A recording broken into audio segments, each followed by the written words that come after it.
이번 주의 주제는 욕구조사입니다. 학습 목표부터 살펴보면 욕구 이론을 설명할 수 있는 것, 그리고 욕구조사의 개념과 필요성을 설명할 수 있는 것, 욕구조사의 내용과 종류를 구분해서 설명할 수 있는 것, 욕구조사의 자료 수집 방법을 분류할 수 있는 것, 욕구조사를 적용한 문헌을 분석할 수 있는 것이라고 할 수 있습니다. 학습 목차로는 욕구이론, 욕구조사의 개념과 필요성, 욕구조사의 내용과 종류, 욕구조사의 자료 수집 방법, 그리고 욕구조사의 적용, 이렇게 이 순서대로 진행할 예정입니다.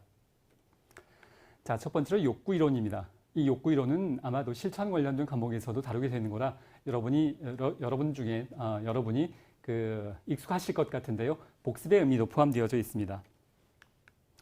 자, 욕구의 의미부터 살펴보면 욕구라는 것은 무엇인가 결핍되어 불편한 상태를 의미하는 것이겠고요. 현재 결핍된 상태와 충족된 상태 사이에 존재하는 격차를 의미한다고 볼 수 있겠습니다. 우리가 클라이언트에게 접근할 때, 클라이언트 개입할 때 욕구 충족 이라는 단어를 굉장히 많이 사용을 하고 있는데요. 다른 말로 표현하자면 이것이 문제 해결이기도 하고요. 사회복사의 개입이라고 할 수도 있겠습니다. 클라이언트를 돕는 것, 넓은 의미에서 이것이 다 동의어로 넓은 의미에서 볼 수 있겠고요. 자, 그렇다면 우리가 클라이언트 욕구 충족을 하기 위해서 사회복지 실천하는데 욕구 충족을 하기 위해선 이 욕구가 무엇인지를 정확하게 과학적으로 객관적으로 파악하는 것이 필요하겠고, 사회복지 조사론에서 다루게 되는 한 분야가 이 욕구조사에 관련된 내용이라고 할 수 있겠습니다. 개인이 가진 개인적 욕구는 사회 구성원 다수가 동일한 욕구를 가지게 될 경우에 사회적 욕구로 확장된다고 할 수 있겠는데요. 자, 예를 들어서 빈곤한 노인이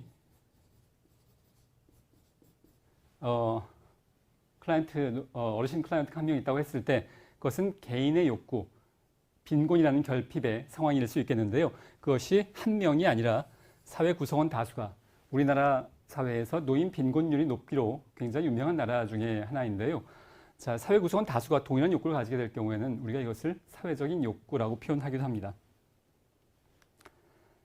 자, 요구와 욕구를 구분하는 것이 필요한데요. 일단 내용부터 먼저 보면 영어로 요구는 want를 번역할 때가 많이 있고요. 욕구는 need를 번역할 때가 많이 있습니다. 자, 그래서 요구는 개인의 인지 또는 정서 상태를 의미하는 것이고, 욕구는 전문가의 판단에 의해서 객관적으로 인정된 상태라고 이제 규정할 수 있겠는데요.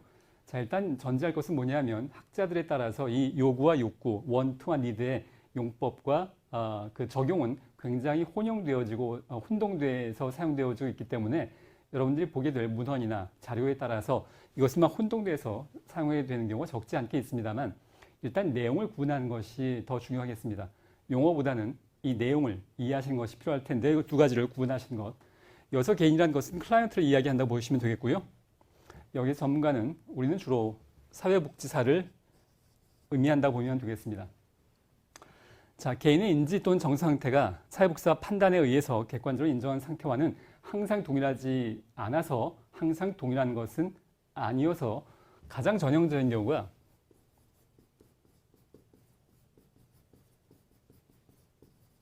알코올 중독의 경우입니다. 정신병원에 입원하고 있는 폐쇄병동에 입원해 있는 알코올 중독의 문제를 가진 그 환자, 클라이언트의 경우에는 want, 요구, 가장 하고 싶은 것이 뭐냐 하면 술을 마시는 것일 겁니다. 그런데 사회복지사의 개입의 목표는 술을 마시는 것이 아니라 술을 끊는 것이죠. 두 가지가 동일하지 않습니다. 여러분들이 이 알코올 중독의 사례만 기억하고 계시면 이 요구와 욕구가 어떻게 다른지를 명확하게 기억을 하실 수 있을 거라고 생각이 되는데요. 자, 클라이언트가 폐쇄병동에서 정신병원에서 술을 마시고 싶다고 해서 그 요구, want 또는 선호에 따라서 사회복지사가 클라이언트가 원하는 걸 해주는 게 사회복지사 역할이라고 생각하고 소주, 맥주 다 원하는 대로 제공을 해준다면 그것이 적절한 사회복지사의 개입은 아닐 거라고 보여집니다. 우리는 요구와 클라이언트가 바라는 것과 클라이언트에 필요한 것은 그것이 물론 동일할 수 있습니다. 상당한 경우에 이제 동일하게 되겠지만 반드시 동일한 것은 아니어서 이것을 구분하는 것이 반드시 필요하겠고요.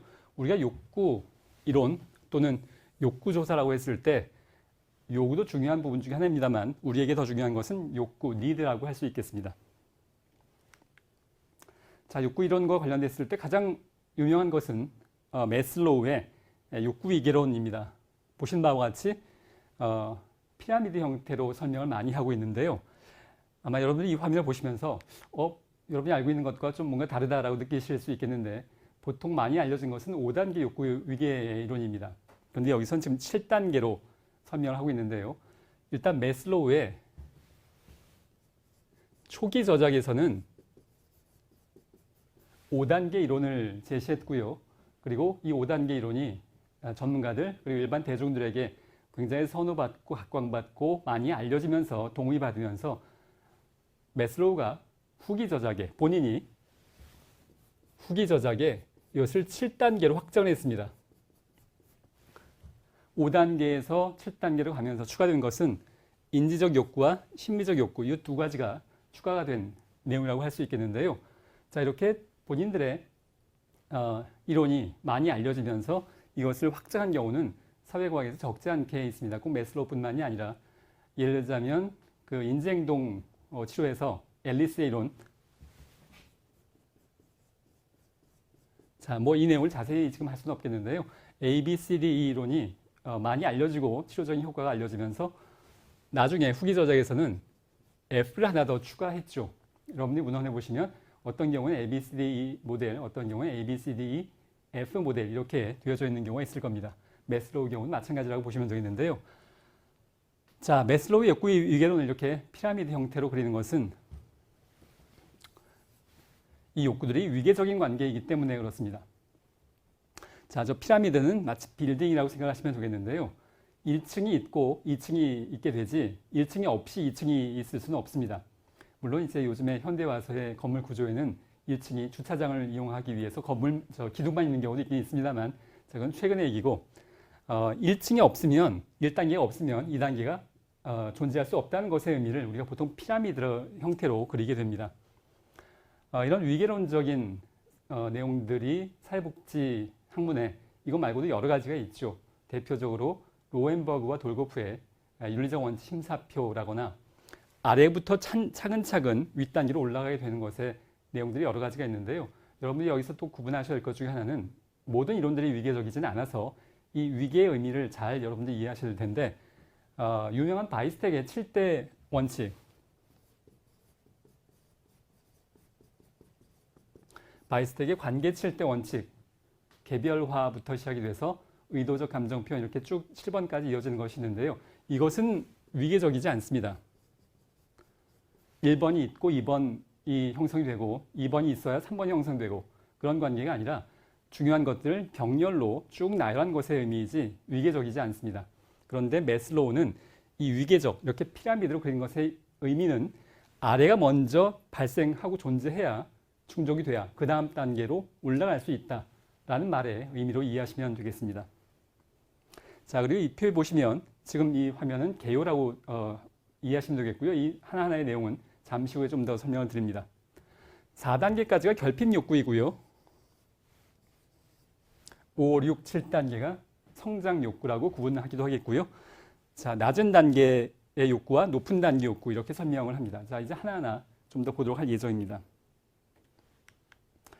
자, 일단 미국의 심리학자 매슬로우, 인본주의 심리학의 대표적인 학자 중에 한 명인데요. 인간의 욕구를 7단계로 분류했고요. 욕구들 간의 위계적 관계, 위아래가 있다는 위계적 관계의 욕구 위계론을 주장을 했습니다. 자, 인간은 태어나면서 다양한 욕구를 가지고 태어나고 욕구를 충족하기 위해서 행동한다. 이것은 대부분의 심리학 또는 사회학 관련된 사람들이 동의하는 바일 거라고 생각이 됩니다. 인간의 욕구를 생리적, 안전, 또 애정 및 소속, 존중, 인지, 심리적, 자아실현 욕구 7단계로 나누었고요. 자, 개요로서 위계론의 의미를 다시 보고 있습니다. 낮은 단계 욕구가 먼저 강력하고 만족을 먼저 요구하겠고요. 일반적으로 하위 욕구가 낮은 단계 욕구가 부분적으로라도 만족되어야 높은 단계의 욕구로 올라갈 수 있다, 추구될 수 있다라고 보고 있는데요. 자, 이를 보시면 배고픔에 시달리는 사람은 자신이 다른 사람에게 존경받고 있는지에 대해서 별로 관심이 없을 수 있습니다. 자, 속담 한 가지만 기억하시면 이 위계론의 의미는 여러분에게 금방 와 닿을 수 있겠는데요. 자, 뭐 다 쓰지는 않겠습니다. 금강산도 식후경이라는 단어, 속담이 우리에게 있는데요. 자, 지금 관광객이 당장 배가 고픈데 아름다운 금강산의 경치를 감상할 여유가 없는 거죠. 먼저 배가 불러야 그 다음에 욕구인 아름다움을 추구하는 것에 욕구가 발생한다는 것의 의미입니다. 지금 아무리 주변이 아름다워도 배가 고프면 그 아름다움을 즐길 여유가 없죠. 그것이 이 욕구 위계론을 의미하는 굉장히 짧은 속담에 해당이 된다고 볼 수 있겠습니다. 자, 또한 인간은 점차 높은 수준의 욕구를 원하게 되는데요. 자, 방금 제가 금강산도 식후경을 말씀드렸는데 밥을 먹었습니다. 배가 불렀으면 그 다음엔 이제 뭔가 또 다른 욕구가 생기죠. 배가 고플 땐 그것 먼저 충족하려고 모든 것에 신경을 쓰지만 일단 배가 부르면 이제 또 여러 가지 욕구가 생기게 된다라는 말의 의미입니다. 인간은 점차 높은 수준의 욕구 충족을 원하게 되겠고요. 인간의 욕구는 결핍 욕구와 성장 욕구로 구분할 수가 있어서 자, 1단계에서부터 4단계는 결핍 욕구이고요. 5단계에서 7단계까지는 성장 욕구라고 구분될 수 있겠습니다. 결핍 욕구는 욕구가 충족되는 만큼 그 욕구에 대한 갈망이 감소가 되는 것. 자, 역시 제가 배고픔에 대해서 계속 이야기를 하고 있어서 그 예를 계속 들면요. 배고픔에 대한 것은 생리적 욕구이기 때문에 1단계, 제일 기초적인 1단계 욕구라고 할 수 있겠는데요. 충족되는 만큼 그 욕구에 대한 갈망이 감소합니다. 자, 우리가 먹을 수 있는 위의 양은 다 제한이 되어 있어서 배고플 땐 먹는 게 중요하지만 일단 어느 정도 배가 부르고 나면 그 상태에서 계속 먹으라고 강요받게 되면 그것은 이제 더 이상 욕구 충족이 아니라 고문이죠. 배가 부른데 계속 먹어야 됩니다. 어떤 상황 때문에 굉장히 괴로운 상황이라고 할 수 있겠습니다. 배가 부르면 부를수록 갈망은 감소합니다. 그것을 우리가 결핍 욕구라고 부르는 이유라고 할 수 있겠고요. 거기에 비해서 성장 욕구는 욕구가 충족될수록 그 욕구에 대해서 갈망이 계속 반대로 증가할 수 있는 것의 의미인데요. 우리가 잠시 후에 하나하나 좀 더 다루겠습니다만 예를 들어서 인지적 욕구, 뭔가 알고자 하는 욕구인 건데요. 자, 우주의 끝이 어디인지 우리는 많은 학자들이 알고 싶어 합니다. 특히 천문학자들은 굉장히 큰 관심사라고 할 수 있겠고요. 저와 같은 비전문가나 일반 대중들도 도대체 우주의 끝이 어딜까에 대해서 한 번쯤은 관심을, 특히 어렸을 때 한 번쯤 관심을 갖지 않나 싶은데요. 우주는 지금 계속 팽창하고 있는데 더더군다나 그 팽창하는 속도가 점점 더 빨라지고 있다고 하죠. 도대체 그래서 우리가 우주의 끝에 도달할 수 있겠는가에 대해서 의문점을 갖고 있는 건데요. 우리는 아직 정확히 모릅니다. 아직 태양계도 겨우 이제 알게 되는 상황인데 우주의 전체에 대해서는 알고 있지 못하죠. 근데 만약에 우주의 끝이 어딘지 알게 됐다고 하더라도 그게 충족됐습니다. 우주의 끝이 어딜까? 우리가 완벽하게 알게 됐습니다. 그러면 그 욕구가 감소하거나 없어지는 것이 아니라 그러면 우주의 끝인 그 지점 바깥엔 또 무엇이 있을까에 대한 새로운 호기심과 새로운 지적인 욕구로 연장될 수 있다는 것의 의미라고 볼 수 있겠습니다. 인지적 욕구, 지적 욕구는 한계가 없이 충족되더라도 충족된 것에 따라서 감소하는 것이 아니라 점점 더 증가하는 영향이 있다고 할 수 있겠습니다.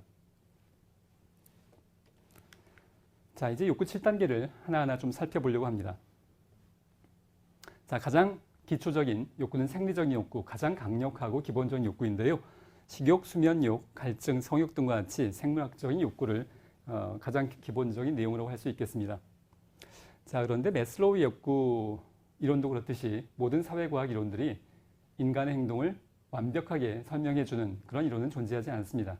인간의 어떤 측면을 잘 설명해주는 것이지 인간의 모든 측면을 설명해주진 않습니다. 자, 제가 앞에서 생리적 욕구와 관련됐을 때 금강산도 식후경이라는 말씀을 드렸는데요. 거기에 반대된 상황에 이건 속담은 아닙니다만 배고픈 소크라테스가 될 거냐 아니면 배부른 돼지가 될 거냐라는 말이 있죠. 어떤 사람들은 배부른 거 말고 배고픈 상태의 소크라테스를 선택하기도 합니다. 생리적 욕구를 무시하고 뭔가 추구하려는 그런 선택을 한 사람들도 물론 많지는 않을 수 있겠습니다만 어떤 사람들은 어떤 상황에서 이것과 상반되는 행동의 선택을 하더라라는 것의 내용들이 비판점이 될 수 있겠습니다. 자, 다시 한번 말씀드립니다만 그렇다고 해서 매슬로우 이론이 완벽하게 틀렸다라는 말의 의미가 아니고 매슬로우의 욕구위기론이 인간의 모든 행동들을 완벽하게 설명해 주지는 않는다라는 관점의 내용이라고 할 수 있겠습니다. 자, 이제 다음에 또 하나하나 볼 텐데요. 안전의 욕구, 위기, 공포, 불안 등으로부터 벗어나려는 욕구라고 할 수 있겠고요. 여기에는 억압적인 사회 구조, 법, 제약으로부터 벗어나고자 하는 욕구도 포함된다고 할 수 있겠습니다. 자, 기본적인 안전의 욕구는 위기나 공포, 불안. 우리가 과거와 같은 상황이었다면 자연 상태에 살고 있었다라면 사자가 쫓아온 것으로부터 안전하게 삶을 살고 싶은 욕구, 그것이 여기에 해당이 된다고 볼 수 있겠는데요. 21세기 여러분도 그렇고 저도 그렇고 사자한테 쫓기는 일은 아마 거의 없을 것 같습니다. 그 얼마 전에 어느 동물원에서 표범인가가 그 탈출해서 그런 상황이 있었다고 하는데요. 뭐 그런 경우 제외하고는 우리의 삶에 있어서 사자나 맹수에게 쫓기는 일은 아마도 거의 없을 것 같은데요. 자, 그래서 우리에게 좀 더 현실적인 의미는 두 번째입니다. 억압적인 사회 구조나 법, 또 제약으로부터 벗어나고 싶은 욕구를 포함하는 건데요. 자, 국가가 국민을 위해서 존재하는 것이 원칙이겠습니다만 항상 그런 것은 아니어서 어떤 국가의 모습은 국민을 위한 것이 아니라 국민을 착취하기 위해서 존재하는 경향이 있습니다. 갈등주의 이론에서도 항상 그렇게 바라보게 되겠고요. 우리가 국가라는 것은 역사 기록에서 굉장히 오래전부터 수천 년 전부터 있었는데 대부분의 국가는 곧 왕이었습니다. 여러분들이 이제 역사책 같은 걸 보면 국가가 곧 왕이었던 그런 시절이 훨씬 더 많이 기록되어져 있는데요. 자, 왕이 과연 개개인 국민들 한 명 한 명을 위해서 존재했냐 하면 그렇지 않은 경향이 굉장히 많죠. 어떻게 하면 이 왕의 간섭으로부터 벗어날 거냐가 민주주의의 출발점이었습니다. 그래서 인류 역사가 왕을 끌어내리고 자유롭게 살아보자. 그게 자유방임주의 또 민주주의의 출발점이었던 셈인데요. 자, 과거에 왕이 있던 국가는 억압적인 사회구조, 법, 제약에 해당이 됐었습니다. 이런 것으로부터 벗어나려고 한 것이 이 안전의 욕구의 중에 하나의 측면이라고 할 수 있겠고 현대적인 국가도 역시 이런 관점은 적용될 수 있습니다. 국가의 모든 측면들이 국민들을 위해서 존재하지만은 않은 측면들이 존재하죠. 자, 세 번째로 애정 및 소속의 욕구를 보겠습니다. 타인과 만족스러운 관계를 통해서 사랑과 관심, 애정을 받고 싶은 욕구라고 할 수 있겠는데요. 가족과 친구, 직장 등 집단에 소속되고 싶은 욕구, 이것을 사회적 욕구라고 하기도 합니다. 자, 인간은 사회적 동물이란 말을 사회복지학에서는 굉장히 많이 언급합니다. 우리는 지금 인간의 욕구를 보고 있는데요. 물론 매슬로우는 클라이언트 욕구라기보다는 인간 전체 욕구를 이야기했고요. 그런데 우리가 지금 다루고자 하는 클라이언트가 인간이기 때문에 인간의 욕구를 모두 가지고 있다는 전제하에서 접근하고 있습니다. 자, 세 번째 욕구로서 이걸 애정 및 소속의 욕구를 보고 있는데요. 생물학적으로 보면, 진화론적으로 보자면 우리는 600만 년 전에 우리와 가장 가까운 종인 침팬지로부터 갈라졌다고 연구되어지고 있습니다. 600만 년 전에 침팬지로 갈라져서 독립적인 종이 됐는데 그 이후에 600만 년 동안 달라진 유전자의 범위가 약 2% 정도, 그러니까 침팬지하고 98%는 동일하고 약 2%만 다르다고 보여지고 있는데요. 그만큼 가까운 종이라고 할 수 있겠는데 영장류들을, 그러니까 원숭이와 비슷한 영장류들을 연구한 결과 그들은 모두 다 집단 생활을 했습니다. 사회적 동물, 그러니까 단독 생활을 하는 종이 아니라는 것의 의미인데요. 인간은 근본적으로 생물학적으로 태어나면서 유전적으로 혼자 살도록 준비되어 있지 않고 태어나면서부터 집단에 소속돼서 다른 사람과 관계를 맺으려고 하는 것이 우리의 기본적인 생물학적인 의미에서의 욕구에 포함되어 있다고 볼 수 있겠습니다. 자, 또 한 가지는 문화인류학적으로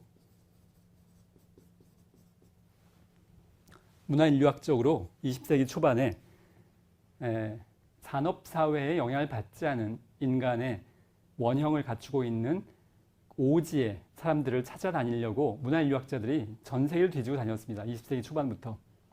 티벳 고원에도 가고 남태평양의 외딴 섬에도 가고 북극 남극에도 가고 남극엔 사람은 없습니다만 자 그러면서 발견한 산업사회에 영향을 받지 않은 현대화에 영향을 받지 않은 원래 모습을 살고 있는 원래 모습대로 살고 있는 사람들을 연구한 결과 공통점 중에 하나는 다 사회생활, 집단생활을 했다라는 겁니다.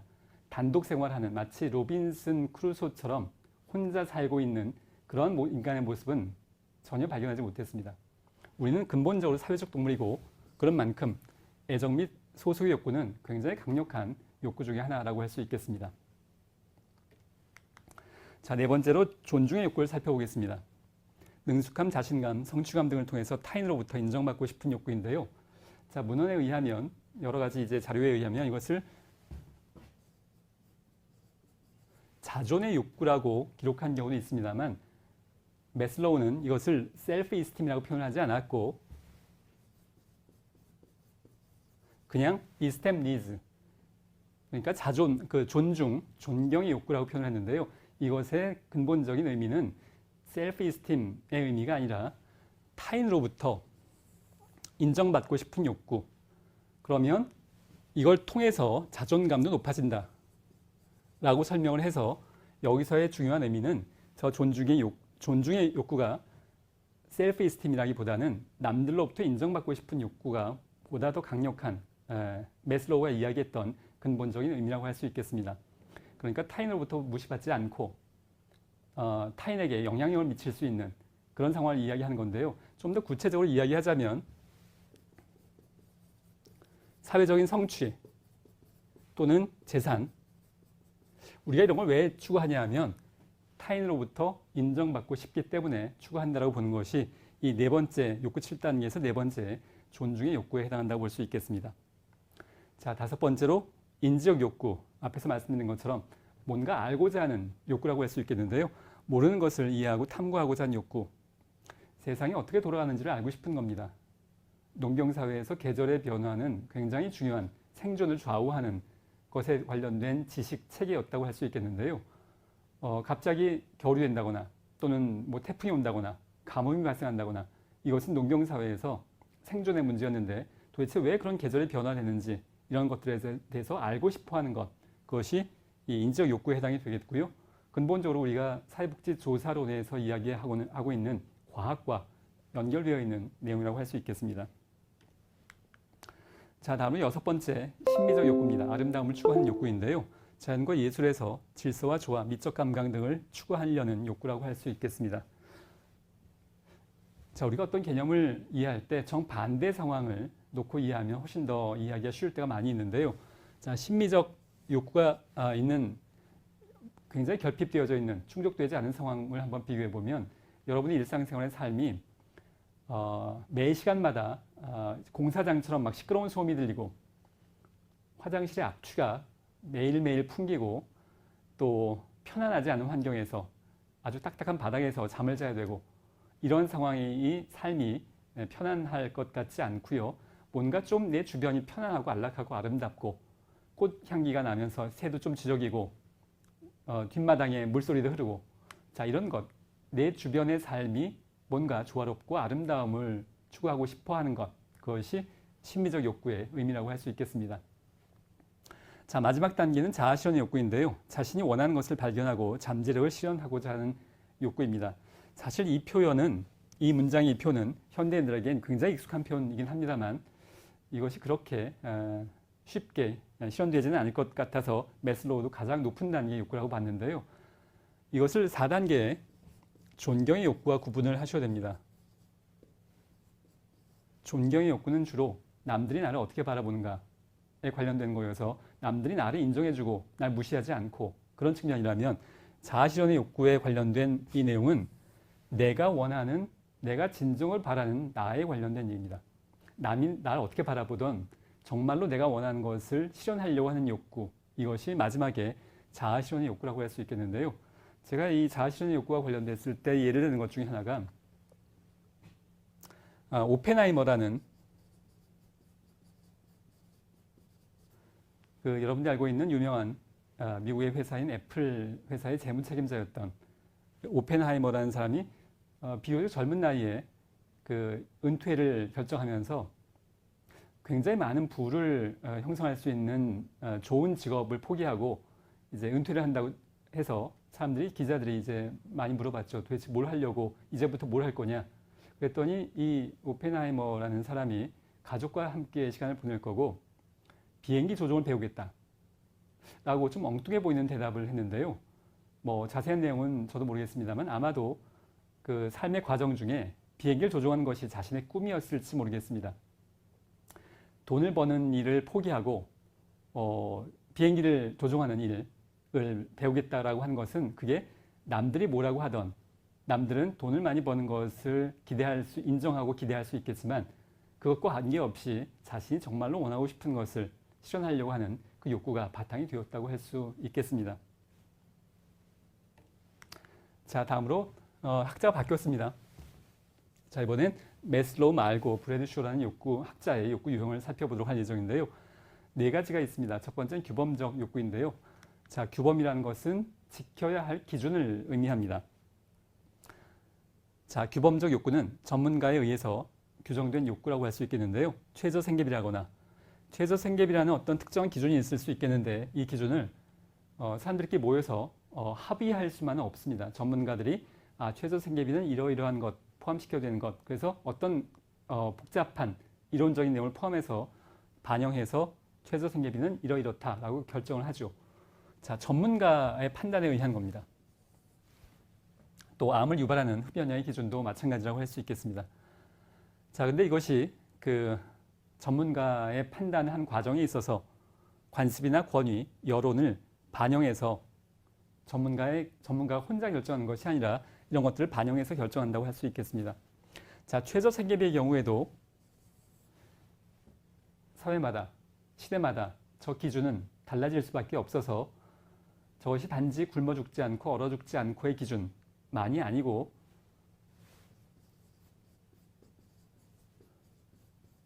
제가 앞에서 내용 분석을 이야기할 때 흥부전 내용을 잠깐 설명드린 적이 있는데요. 흥부가 아이들이 굉장히 많았다고 하죠. 그 흥부놀부 나오는 그 이야기에서 흥부가 아이들이 제가 검색을 해봤는데 딱 정확하게 나오지는 않습니다. 10명 내외 정도 그 문헌마다 좀 다르다고 합니다. 그런데 단칸방에 흥부와 흥부의 아내 그리고 10명의 아이들이 그래서 왜 이불이 하나밖에 없는데 거기 구멍을 뚫어가지고 아이들이 이게 한꺼번에 덮은 그런 얘기가 유명하게 있는데요.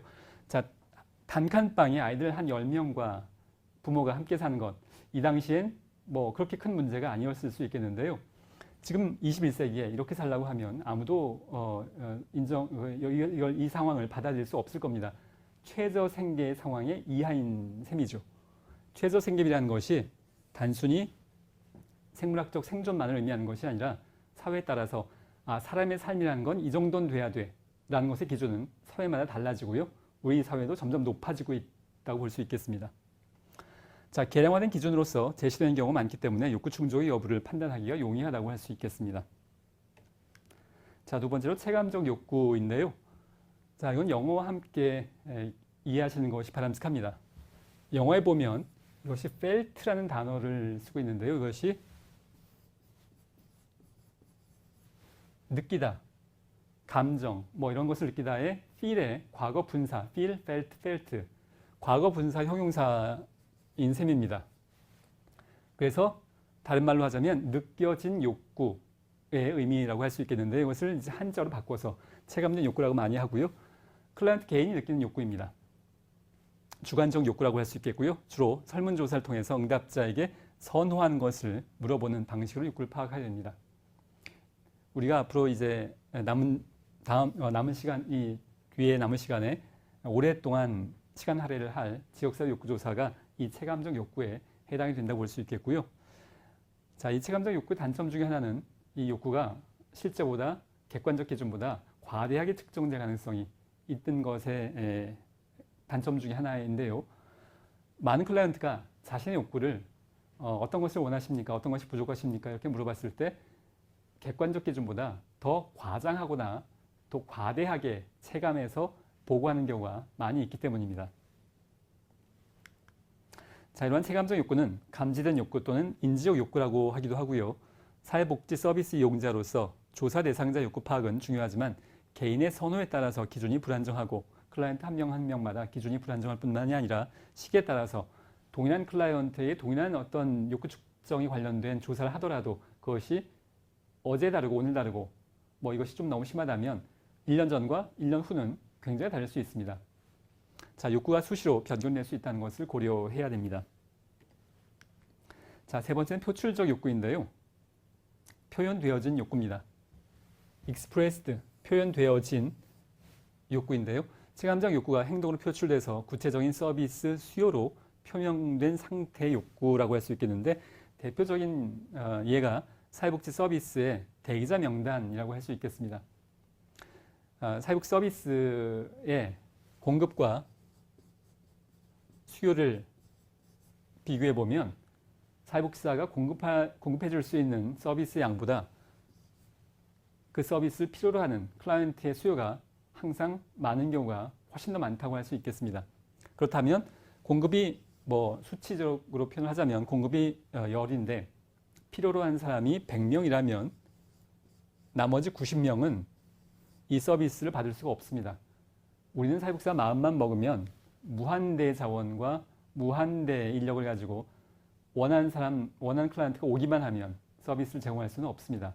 우리는 현실적으로 제한된 재원과 공간과 인력과 시간 하에서 제한된 서비스를 제공할 수밖에 없는 게 우리의 현실인 건데요. 자, 그렇다면 이 90명은 서비스에서 탈락했다라고 표현을 하기도 하고 이 중에서 계속 대기자로 원한다면 서비스 대기자. 그러니까 이것이 종결되면 그 다음에 순서로 서비스를 받기 위해서 대기하고 있는 그런 상황이라고 할 수 있겠습니다. 이 경우가 표출적 욕구에 해당하는 건데요. 사회복지 서비스 계획에서 가장 많이 이용되는 욕구의 개념이라고 할 수 있겠고 체감적 욕구를 가진 모든 사람이 서비스에 대한 수요를 행동으로 드러내는 것은 아니라는 점을 염두에 두어야 합니다. 예를 들어서 가출 청소년의 경우에 여러분도 혹시 청소년 시기에 가출을 해본 적이 있으신지 모르겠습니다만 집을 나갔습니다. 일단 무작정 나가봤는데요. 배고프고 밤에 잘 데 없고 춥고 지금 니드는 굉장히 많이 생리적 욕구부터 시작해서 충족되고 있지 않습니다. 배가 고프고 지금 춥습니다. 잘 곳도 없고요. 그럼에도 불구하고 많은 청소년들이 청소년 쉼터라거나 사회복지기관에 와서 스스로 와서 도움을 요청하는 경우는 그렇게 많지 않습니다. 청소년들의 특성 중에 하나인데요. 도움을 스스로 요청하는 경우는 굉장히 그 비율은 적습니다. 그냥 배고프고 춥더라도 견디는 방향으로 가지 도움을 요청하지 않습니다. 자, 바로 그런 경우가 체감적 욕구를 가진 모든 사람이 서비스에 대한 수요를 행동으로 드러내는 것은 아니고요. 정신장애인이나 지적장애인 경우에도 마찬가지라고 할 수 있겠습니다. 굉장히 여러 가지 도움이 필요함에도 불구하고 지적인 어려움 또는 어떤 정신적인 어려움 때문에 스스로 복지관에 와서 나 이거 도와주세요 라고 표현하지 않는 경우 그렇기 때문에 우리가 이 표현된 욕구를 측정하고 조사에 있어서 이러한 클라이언트를 발견해내는 것은 굉장히 중요한 의미를 갖는다고 볼 수 있겠습니다. 자, 따라서 표현하지 않은 잠재적 클라이언트가 무시되거나 전달 체계 접근에 어려움이 있는 클라이언트가 배제되지 않도록 노력할 필요가 있겠습니다.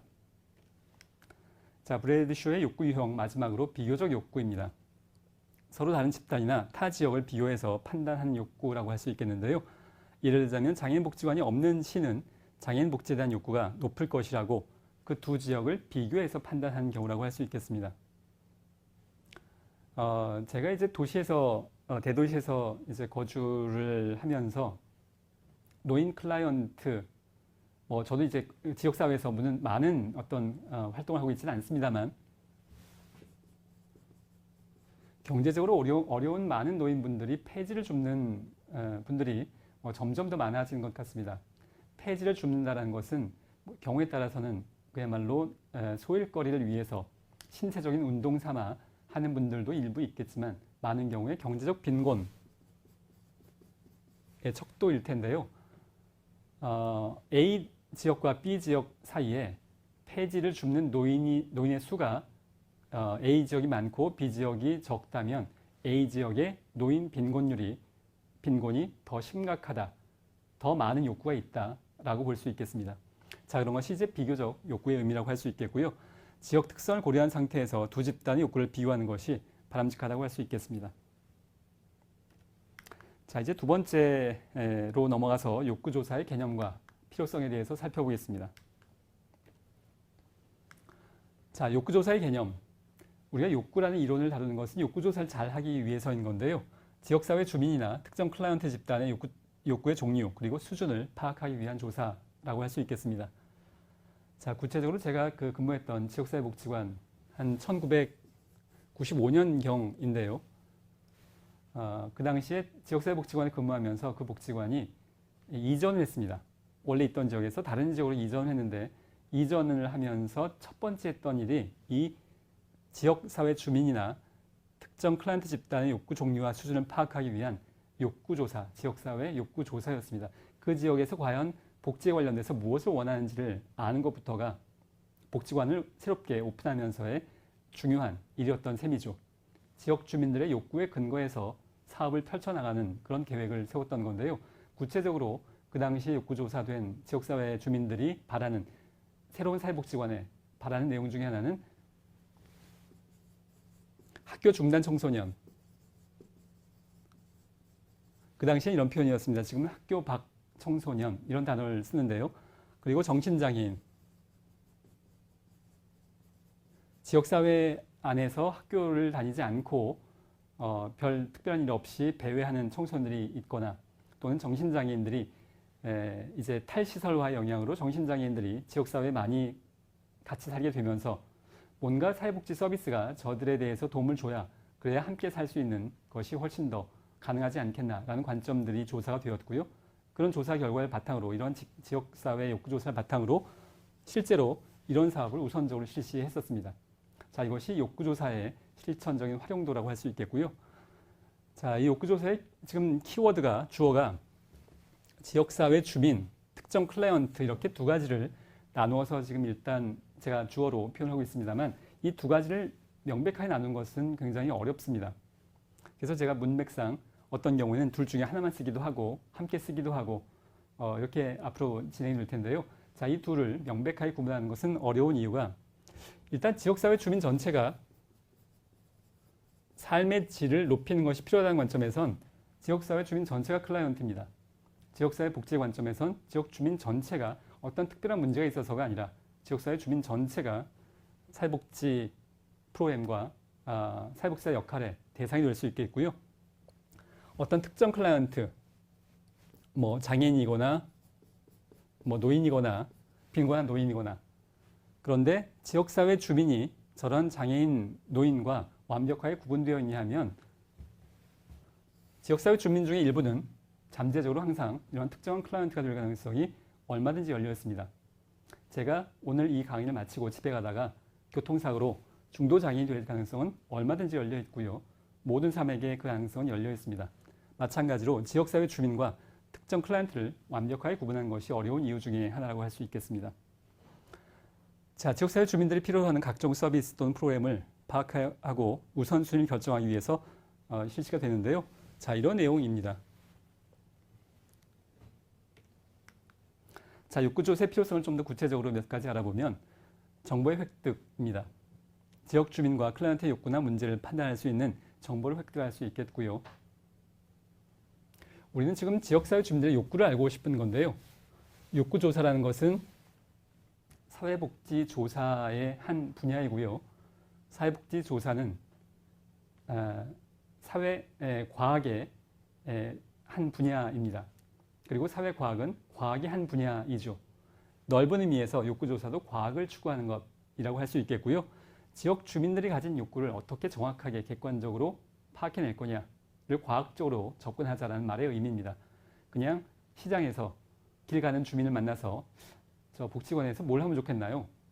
이렇게 묻지 말고 어떻게 하면 구조화된 설문지라던가 체계화된 면접을 통해서 객관적이고 구체적으로 과학적으로 접근해 보자라는 것의 아이디어인 셈입니다. 자, 두 번째 정당성의 확보인데요. 객관적이고 실증적인 욕구 조사를 통해서 사회복지 서비스의 정당성을 확보할 수 있겠습니다. 사회복지기관에서 도대체 이 프로그램을 왜 하냐라는 것에 대한 대답을 하기 위한 근거가 될 수 있겠는데요. 지역 주민들의 욕구에 부합하기 때문에 한다라고 볼 수 있겠습니다. 자, 세 번째, 클라이언트 중심의 비전 및 프로그램 개발이 이 욕구조사의 필요성 중에 하나라고 할 수 있겠는데요. 욕구조사의 궁극적인 목적은 클라이언트의 욕구를 파악해서 클라이언트 중심의 프로그램을 개발하는 것에 있다고 할 수 있습니다. 우리가 사회복지학에서 항상 이야기하는 내용이라고 할 수 있습니다. 욕구조사를 통해서 사회복지 조직의 중장기적인 비전을 마련할 수 있습니다. 물론 우리가 중장기적인 미래의 비전 이야기할 때 이것의 첫 번째 기초가 되는 것은 미션과 사명입니다. 같은 말인데요. 영어로는 미션, 우리말로는 사명이라고 하는데 그 조직을, 그 사회복지 조직을 설립자가 왜 만들었는지에 관련된 내용이 미션, 사명이라면 비전을 만들 때 미션을 바탕으로 우리의 미래의 사회복지 조직의 미래를 만들어 나가야 될 텐데요. 그 과정상에서 욕구조사의 결과도 중요한 역할을 한다라고 볼 수 있겠습니다. 자, 네 번째, 자원의 효율적인 운영입니다. 욕구의 우선순위에 따라서 인력과 예산을 배정함으로써 사회복지 조직의 자원을 효율적으로 운영할 수 있는 건데요. 자, 지금 욕구의 우선순위, 사회복지기관에선 클라이언트가 원하는 걸 100% 원하기만 하면 다 제공할 수는 없습니다. 앞에서 말씀드린 것처럼. 그래서 항상 우리가 서비스 우선순위 라는 개념이 존재할 수밖에 없는데요. 좀 더 많이 우선적으로 필요한 것을 먼저 제공한다라는 말의 의미인 건데, 자, 욕구조사를 해보고 거기의 결과에 따라서 우선적으로 필요한 서비스에 더 많은 인력과 더 많은 예산을 투입한 것이 필요할 수 있겠습니다. 자, 이 내용과 관련됐을 때 한 가지 여러분에게 말씀드리고 싶은 것 중에 하나는 일반적으로 생각하기에 제가 이런 질문을 받습니다. 사회복지 분야 중에서 가장 유망한 분야가 어디냐? 라는 질문을 몇 번 받은 적이 있는데요. 그 질문 속에 이미 기대되어진 대답은 노인 분야 이런 겁니다. 우리나라에서 노인 인구 계층이 점점 더 급속도로 많아지고 있으니까 사회복지도 그쪽으로 뭔가를 하면 뭔가 전망이 있고 비전이 있지 않을까. 그 말이 100% 틀린 말의 의미는 아니겠습니다만 우리가 바라보는 자원의 효율적 운영에서의 인력과 예산을 배치하는 것. 앞으로 노인이 많아질 거니까 노인 쪽에 더 많은 예산과 더 많은 인력. 그것도 정답의 하나가 될 수는 있겠습니다만 사회복지가 궁극적으로 추구한 것은 사회 일반에서 관심 갖지 않은 사회의 가장 소외된, 사회의 가장 낮은 계층의 사람들을 돕는 것의 의미가 훨씬 더 중요하다고 보여집니다. 사실 노인은 국가 정책으로나 또는 민간에서의 노인 요양원의 설립 과정이라거나 이것들이 이미 굉장히 많이 경주되어지고 있습니다. 그것도 물론 중요한 의미인데, 자, 이미 국가가 관심 갖고 있지 않은 민간 영역에서 사회복지 조직들이 아무도 관심 갖고 있지 않지만 도움을 필요로 하는 사람들을 찾는 과정이 그것이 자원의 효율적 운영에도 중요한 의미를 갖는다고 보여집니다. 자, 다섯 번째 정보 공유인데요. 욕구조사의 결과를 기초로 클라이언트의 복합적인 문제를 해결하기 위해서 지역 사회 조직 간의 정보 공유와 네트워크가 체계적으로 활성화될 수 있겠습니다. 지금 욕구조사 필요성 보고 있는데요. 욕구조사를 해봤더니 학교폭력, 지역사회 주민들이 예를 들자면 자신의 자녀들이 학교에서 맞고 돌아오지 않도록 학교 폭력의 피해를 받지 않도록 사회복지기관이나 사회복지사가 뭔가 역할을 해줬으면 좋겠다라고 그러한 욕구가 파악됐다고 했을 때 그것이 사회복지기관 혼자서 해결하는 문제가 아니라 학교, 다른 사회복지기관, 경찰서, 폭력의 문제이기도 하니까요. 그리고 여러 가지 지역사회에 관련된 자원들이 연계되어져야 되는 해결할 수 있는 문제라고 봤을 때 욕구조사를 통해서 학교 폭력에 대한 학교 폭력으로부터 안전하고자 하는 욕구가 강하게 욕구조사 결과가 나타났다면 그 결과를 바탕으로 다른 복지기관, 학교, 경찰서에 찾아가서 우리 지역사회 욕구가 이러이러한데 우리 협력해서 이 문제를 해결해 봅시다 라고 접근할 수 있겠다라는 아이디어입니다. 자, 여섯 번째로 홍보와 참여의 기회 제공입니다. 욕구조사 과정을 통해서 사회복지 조직과 사회복지 프로그램에 대한 홍보의 효과를 기대할 수 있고 지역 주민의 참여를 유도할 수 있는 기회가 된다고 볼 수 있습니다. 제가 앞에서 모 복지관에 근무할 때 그 지역에 첫 번째로 갔을 때 한 일이 지역사회 욕구조사, 지역 주민들에게 설문지를 통해서 그 욕구를 조사한 것이었는데요. 그 자체가 홍보의 의미를 가지고 있습니다. 지역 주민들 입장에선 우리 지역에 새로운 복지관이 들어오네? 라는 생각을 가질 수 있는 것의 의미라고 볼 수 있겠습니다.